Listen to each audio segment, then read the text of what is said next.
Já teve a oportunidade de poder observar o céu à noite e olhar toda aquela calmaria que existe, toda aquela paz que te faz fugir dos pensamentos negativos que te afligem quando você está aqui totalmente focado nos problemas terráqueos? Nunca te bateu curiosidade de como esses astros se originam, como eles se mantêm equilibrados lá no céu? Bom, hoje tentarei explicar para vocês um pouco sobre buracos negros. Para entender dos buracos negros, eu voltarei um pouco no tempo da sua origem, digamos assim. Para inicialmente existir um buraco negro, é necessário que exista uma estrela. Para que exista uma estrela, é necessário que exista uma nebulosa. O que seria uma nebulosa? A nebulosa é uma nuvem interestelar de gases básicos para compor muitos dos astros que existem no nosso universo. Elas podem ter diferentes formas. E algumas, através da atração gravitacional do hidrogênio, acabam dando origem a estrelas.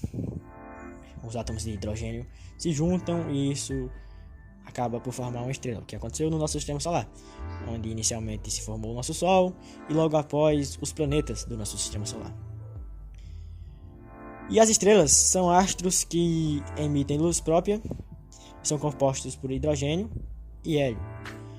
O hidrogênio se converte em hélio, esse processo é chamado de fusão nuclear, dando assim muita energia para a estrela, que emite sua luz.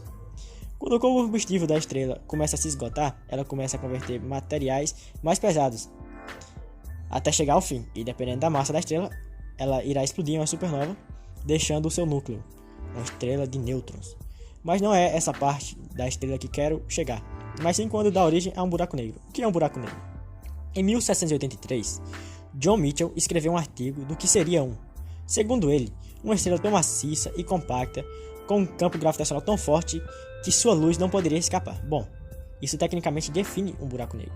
Por ser um corpo negro, não podemos vê-lo, mas podemos perceber sua atração gravitacional, por ser muito intensa. Como um buraco negro se origina? Para isso, vamos ter que entender um pouco mais sobre estrelas. Anteriormente falei sobre como elas podem explodir, assim virando uma supernova. Mas sabe como ela se mantém equilibrada? Através da atração gravitacional dos gases.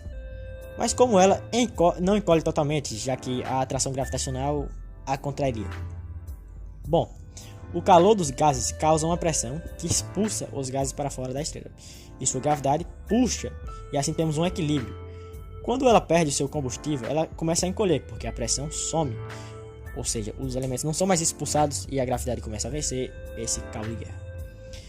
Mas as partículas se chocam com velocidades diferentes e, segundo o princípio da exclusão de Pauli, isso origina repulsão entre as partículas, fazendo com que a estrela expanda, o que ocasionaria uma supernova, deixando apenas seu núcleo. Mas há um limite para essa repulsão. Chandrasekhar calculou uma massa limite que estabelece qual massa uma estrela deve ter para contrair até se tornar um buraco negro. Se a massa da estrela for menor que o limite de Chandrasekhar, ela pode contrair até chegar em um estado final de anã branca, com um raio de alguns milhares de quilômetros e uma densidade de centenas de toneladas por centímetro cúbico. Existem estrelas que diminuem, mas essas estrelas são chamadas de estrelas de nêutron. Um corpo inimaginável do quão extremo. Tem um raio de apenas 20 km e uma densidade de centenas de milhões de toneladas por centímetro cúbico. É de cair o queixo, meus amigos, como diria Schwarzer. Quando a estrela ultrapassa o limite de Chandrasekhar, algumas liberam matéria até ficarem com a massa menor do que a do limite. Mas quando ela colapsa gravitacionalmente, diminui até uma densidade infinita, chamada de singularidade, que seria o centro do buraco negro. Na época foi uma ideia muito difícil de se acreditar, a ideia da singularidade, porque seria uma ideia de densidade infinita e para o universo não se parece muito plausível. E até hoje não se sabe se a singularidade realmente existe ou se é uma falta de... se a teoria da relatividade geral estaria incompleta, a teoria dos buracos negros estaria incompleta. Agora que sabemos sobre a origem do buraco negro, vamos entender como é possível identificar algo invisível, já que é negro, como poderemos ver. Em 1967, não havia muitas pessoas que tinham fé na existência de buracos negros. Mas nesse ano, uma estudante de Cambridge, Jocelyn Bell, percebeu no céu objetos que emitem pulsações regulares de rádio. E isso parece muito ser alienígena, né? Principalmente naquela época. Naquela época eles acharam que fosse alienígena. Ela e o seu mentor Anthony Harris. Porque no céu, assim, objetos emitindo pulsações regulares de ondas de rádio parece mais uma coisa de alguma inteligência do que algo do próprio universo. Tanto que nos seus seminários eles chamaram as 4 primeiras fontes de LMG-14, sendo LMG sigla para Little Green Man, Homenzinho Verde. Porém, no fim, chegaram a uma conclusão um tanto quanto menos romântica, né? Porque, na verdade, eram pulsares. Pulsares são estrelas de nêutrons que emitem ondas de rádios constantes devido a uma complicada interação entre seu campo magnético e a matéria que o circunda. Chegaram à conclusão, então, que se é possível existir um pulsar, que é um objeto tão extremo, por que não um buraco negro? E também tivemos o achado recente de foto de buraco negro, o que prova definitivamente a sua existência. Eu perguntei inicialmente como se acha um e falei dos achados, não é mesmo? Vamos agora falar sobre como poderemos identificar um buraco negro, já que ele é um corpo negro, né?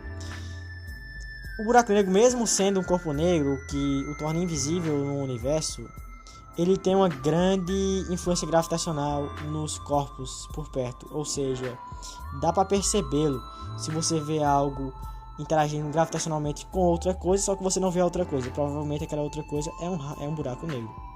E também eles emitem uma grande quantidade de calor, o que facilita a identificação deles a partir do raio-x, porque através do raio-x você pode encontrar uma grande quantidade de calor. Se o calor for muito alto, você pode identificar.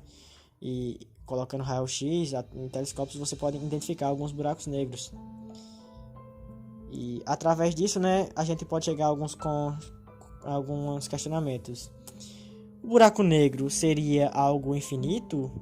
E se for infinito? Mas, na verdade, e se também puder ter fim, né? Se puder ter fim, como é que acaba o buraco negro? Vamos falar um pouco sobre isso, sobre a morte de um buraco negro. Sim, ele tem fim. Para falar sobre o fim do buraco negro, a gente tem que falar sobre o legado do Stephen Hawking, que nos proporcionou esse conhecimento em 1974. O Stephen Hawking descobriu que buracos negros emitem radiação, mas não é qualquer radiação. Uma radiação que já entra na área da física quântica. Acontece que na área quântica, as partículas não são vistas como partículas, mas sim como um campo. Um campo onde existe a possibilidade dela estar em um local. Ela é apresentada como um gráfico, com a possibilidade dela estar em um determinado local. Não é a certeza de que ela vai estar em um local exato, é uma possibilidade. E quando existem picos de energia, ocorre de acontecer uma partícula. Uma partícula simplesmente surge a partir de um pico de energia. Em qualquer lugar do universo. Qualquer lugar do universo pode surgir uma partícula através de um pico de energia.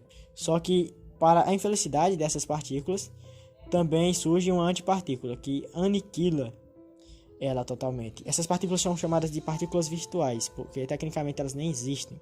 Porque não se pode criar algo do nada, algo que possua energia. Porém, quando elas se surgem em um horizonte de eventos de um buraco negro, você pode ter ali o quê? Que uma das partículas entra para o buraco negro e a outra escapa. Mas se ela escapar, como que ela vai escapar, sendo que ela não existe tecnicamente?